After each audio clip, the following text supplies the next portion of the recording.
Hello! Now in this video I'm going to be reviewing a guitar that I've been sent by a company called Bromo. Now let me grab the guitar. Here we are, Bromo. As you can see there's a little logo here, and that's because Bromo is a volcano which is in East Java in Indonesia, where this guitar is made. Now, these have just come out in the UK and I've reviewed a few of their guitars on my channel, so go and check out the other ones. Now the model number of this one is BAT4CE, and now the E,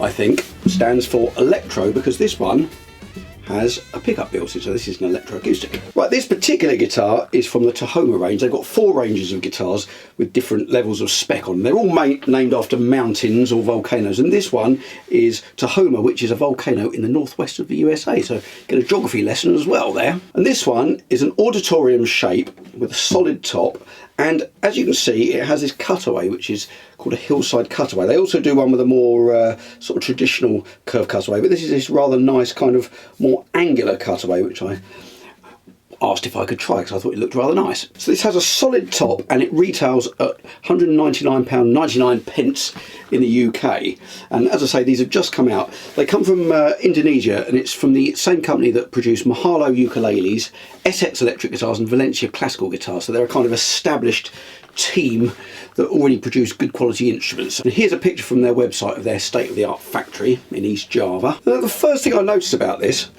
as well as smelling very nice, is the workmanship. I can't find any sharp edges or any kind of shortcuts in the construction or the finish. It's absolutely perfect. For £200, it's quite remarkable, especially as it's got the electronics in it. And it's got a tuner built into this, so let's check this. I don't know if you can see here, maybe I'll do a close-up as well, but it's actually got like an LCD or LED, well, I don't know, but anyway, it's got like a needle to tell you whether it's in tune or not. Perhaps I'll film that closer up. Right, we're in tune now. The guitar had been outside and come indoors into the warm, so it's gone slightly out of tune, but we're back in tune now. I haven't touched anything on the setup here. This is exactly as it is out of the box, apart from the tuning. So let's give it a bit of a strum and see how it sounds. This is the microphone on the camera, so let's just see how it sounds.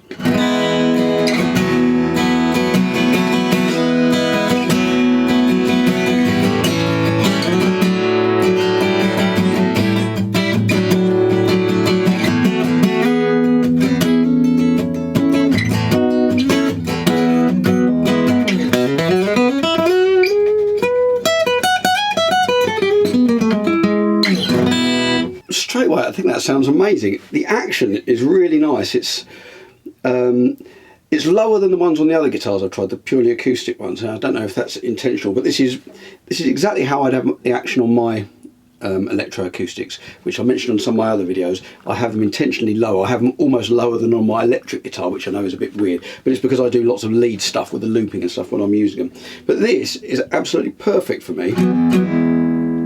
Right, let me do a close-up now so you can see this in a bit more detail and I explain the spec on it. So we've got a solid spruce top, lovely Abalone inserts on the bridge pins. Also this, they call it the Cowboy rope rosette, which is Abalone as well, and as you can see it's got this Amara Ebony little insert on the inside of the rosette. Now if you look inside the guitar, this is what's called ToneFlow bracing. So it's got the bracing and it's got these extra little gaps sort of on the half of the bracing that's against the body. Now it seems to, well, it definitely makes the guitar lighter. These are very light, these guitars, and it seems to make the top very resonant. So I've not seen this before on any guitar, but it definitely seems to work. So there we go, that's ToneFlow bracing. So it has mahogany back and sides with this multiply maple binding all the way around. So here we are, here's a close-up on the tuner. So it's like a sort of traditional tuner with the needle. Oh, we're a bit flat there, but I haven't got a spare hand to tune it. But yeah, it's great, this tuner. I haven't plugged it in yet, so I don't know what this sounds like as an electroacoustic, but the tuner certainly works well. And here's the jack socket, and this is where the battery goes in as well, which is quite neat. I've never seen the battery compartment next to the jack, but I think that's quite a good idea. And a little detail on the back here, there's the Bromo logo on the heel there, which is very neat. And the neck is made of mahogany with these two ebony strips for reinforcement. It's got these Bromo own machine heads, which seem to work very nicely. Also got the Bromo logo and name on the front, and the sort of laminate, which is I think the Amara Ebony on the front of the headstock. So we've got a two-way truss rod on this guitar, 20 jumbo frets. So as you can see, these lovely Abalone Bromo logo fret markers, and the fingerboard is made of Amara Ebony. Now, there's a few different things I want to do in this review that I haven't done in the others because of the electronics in it, but the first thing I'm going to do, as I did with the other guitars, is I'm going to play this through my studio mic to really give it the sort of the best impression I can of what it sounds like. So I'm going to do that first.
I think that sounds pretty great on the studio mic.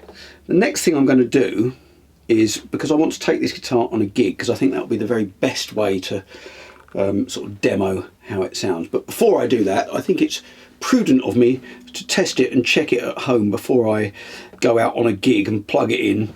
I haven't even plugged it in to check that the electronics are all good and working and how I want to set them. So I'm going to get my PA out at home and I'm going to plug it in and give it a little strum. So I'm going to film myself doing that next. So stay with me. I'm going to go and get the PA out. Set up my PA. This is the PA that I use live. This is a JBL PRX1 and it sounds fantastic for acoustic guitar. So what I've done, I've just plugged this directly in so we can kind of hear what it sounds like. We have sound. Right, we've got volume on here. The one thing I did discover, when the tuner's turned on, it mutes the output, which it does on every guitar, but because it said power, it was power to the tuner, not to the thing. So here we are. This is what it sounds like. This is with nothing. There's a little bit of reverb on the PA, but I'm plugging directly into the PA, just a jack lead straight in.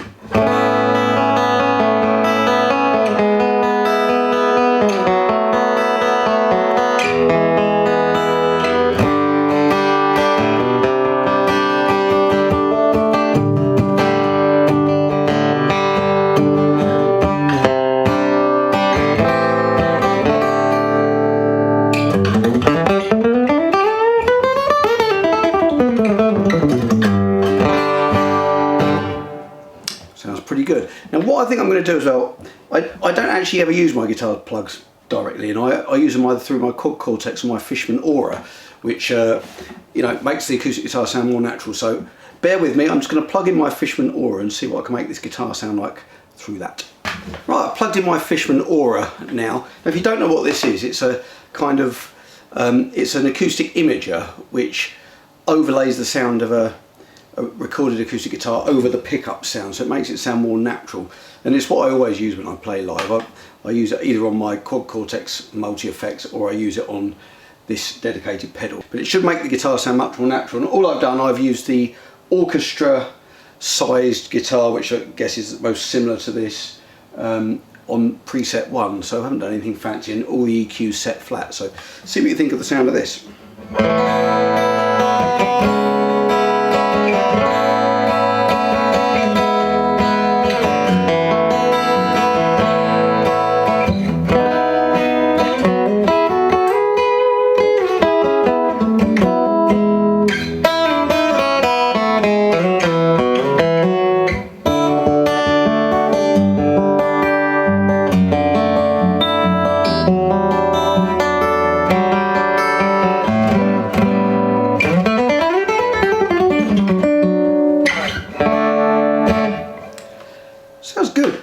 Very good.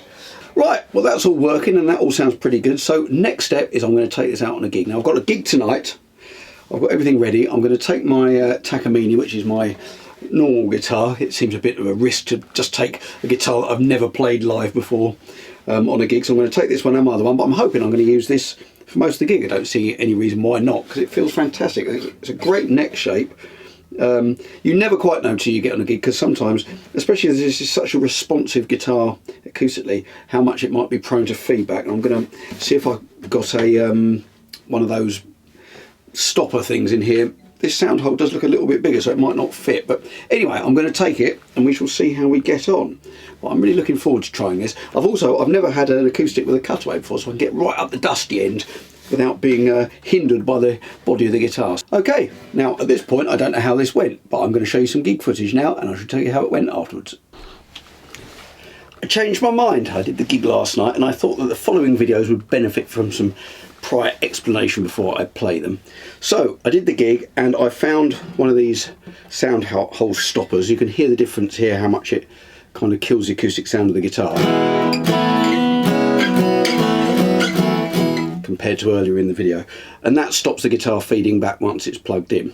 Now this guitar, I haven't touched the setup on it at all. My regular guitars that I use for gigging, even the expensive ones, the £2,000 ones, I get them set up to how I want them. So this is literally as it came out the box, and I would say it felt good. I mean, there's a couple of little tweaks I would do to make them exactly how I would want them, but it's perfectly playable as you'll hear on the video coming up. Also on this gig that I'm going to show you the footage of, I don't use my own PA, so I'm using something I'm unfamiliar with, but I just plugged this in and it sounded great, so no problem there. So I'm going to show you two clips. They're both Romeo and Juliet by Dire Straits I'm playing, and it's literally the first song I've played, so I've just got this out, first time I've used it on the gig, exactly as it is, as it comes out of the box.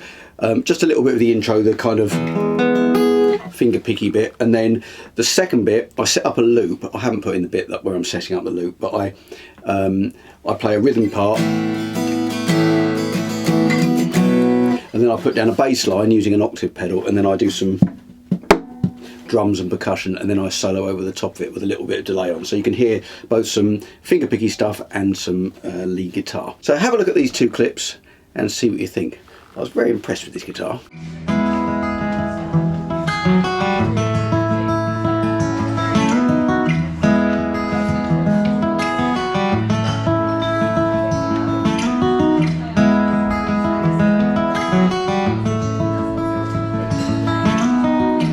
Love struck Romeo, summer streets I sing.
So there we are, that's my review of this guitar, and I have to say I'm extremely impressed with it. It retails at $199.